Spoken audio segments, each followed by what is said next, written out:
حتیٰ کہ علماء کرام کے گھروں میں بھی یہ چیز دیکھنے کو آتی ہے کہ باہر ان کا بڑا خطبہ فتویٰ تبلیغ اور بیان اور یہ سارا چل رہا ہے، اور گھر جو ہے وہ چڑیا گھر بنا ہوا ہے۔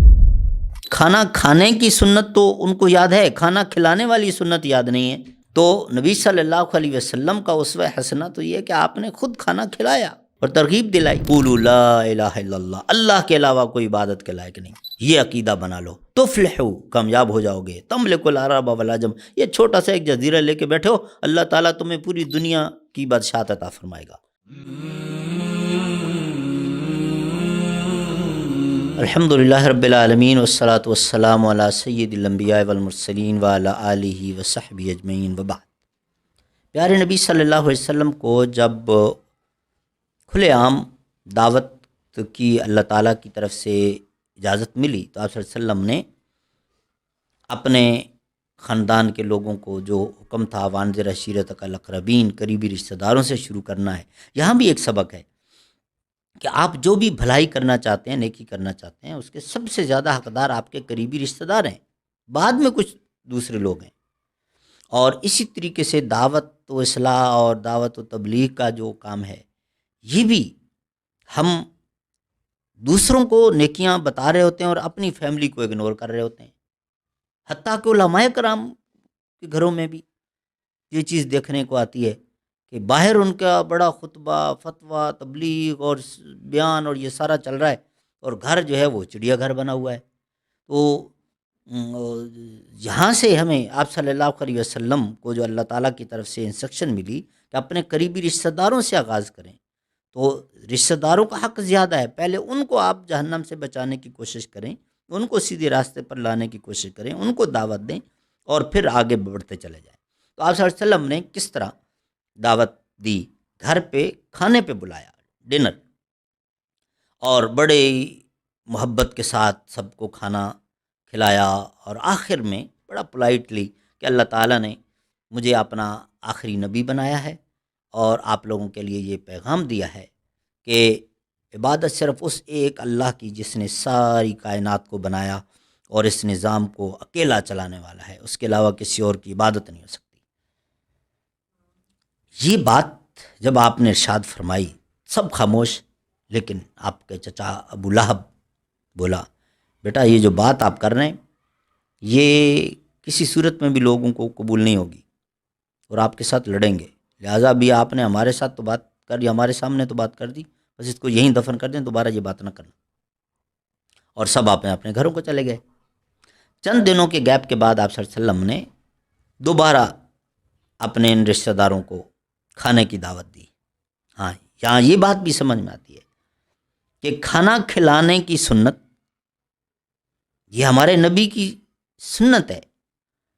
ہمارے علماء کرام بھی کھانا کھانے کی سنت تو ان کو یاد ہے، کھانا کھلانے والی سنت یاد نہیں ہے۔ تو نبی صلی اللہ علیہ وسلم کا اسوہ حسنہ تو یہ ہے کہ آپ نے خود کھانا کھلایا اور ترغیب دلائی۔ تو آپ صلی اللہ علیہ وسلم نے دوبارہ جو ہے بنو ہاشم کو کھانے پر بلایا،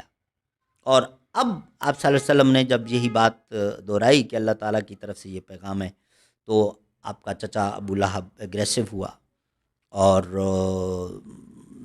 کہنے لگا کہ یہ میں نے آپ کو روکا تھا لیکن آپ نہ رکے اور آپ نے دوبارہ یہ بات کی۔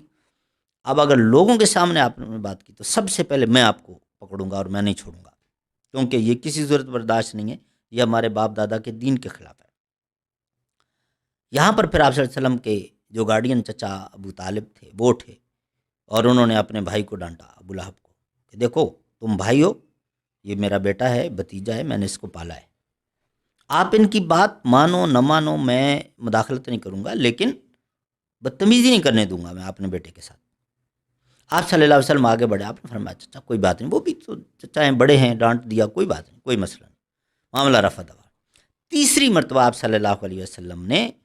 کوہ صفا پر کھڑے ہو کر جو اعلان فرمایا، جو مشہور واقعہ ہے کہ آپ صلی اللہ علیہ وسلم نے آواز لگائی، سب لوگ آ گئے، اور پھر آپ صلی اللہ علیہ وسلم نے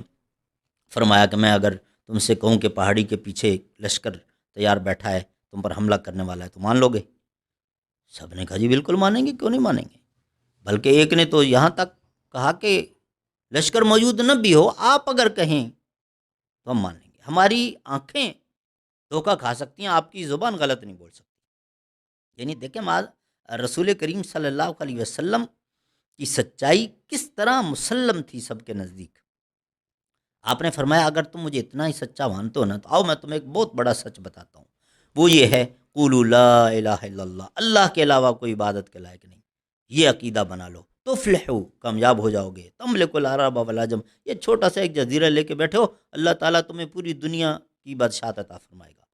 جب آپ صلی اللہ علیہ وسلم نے یہ ارشاد فرمایا تو اب آپ صلی اللہ علیہ وسلم کا چچا ابو لہب اٹھا اور بڑے سخت الفاظ کہہ دیے جو عربوں میں گالی کے طور پر استعمال ہوتے، تبا لک یا محمد لہذا جماعتنا، تم نے ہمیں اس لیے یہاں بلایا۔ تب کے لفظ معاذ اللہ ثم معاذ اللہ اس معنی میں استعمال ہوتے ہیں کہ تمہارے ہاتھ برباد ہو جائیں، تمہارے ہاتھ ٹوٹ جائیں، تم ہم اس لیے۔ تو آپ صلی اللہ علیہ وسلم کے گارڈین چچا ابو طالب اٹھے اور انہوں نے اپنے بھائی ابو لہب کو پکڑ لیا، کہا میں نے گھر میں بھی تمہیں روکا تھا کہ آپ مانو یا نہ مانو ان کی بات، میں تمہیں نہیں کچھ کہوں گا، لیکن بدتمیزی کرو گے تو پھر میں نہیں چھوڑوں گا۔ رسول کریم صلی اللہ علیہ وسلم جلدی جلدی پہاڑی سے نیچے اترے اور دونوں چچاؤں کو چھوڑا، چچا کوئی بات نہیں کوئی بات۔ یہاں سے پھر مکہ والوں کو سب کو پتہ چل گیا کہ آپ صلی اللہ علیہ وسلم جو ہمارے ساتھ زیادہ گھلتے ملتے نہیں ہیں، گیدرنگ نہیں کرتے ہیں، آپ صلی اللہ علیہ وسلم تو ایک نیا دین گویا کہ انٹروڈیوس کروانا چاہ رہے ہیں۔ اور پھر ان کی طرف سے جو ہے وہ ریئیکشن جو شروع ہوا، اور آپ صلی اللہ علیہ وسلم کے اس مشن کو روکنے کے لیے کیا کیا حربے انہوں نے جو ہے وہ اختیار کیے اور استعمال کیے، یہاں سے انشاءاللہ تعالیٰ اگلے درس میں ہم بیان کریں گے۔ سبحان ربک رب العزت عما یصفون وسلام علی المرسلین والحمد للہ رب العالمین۔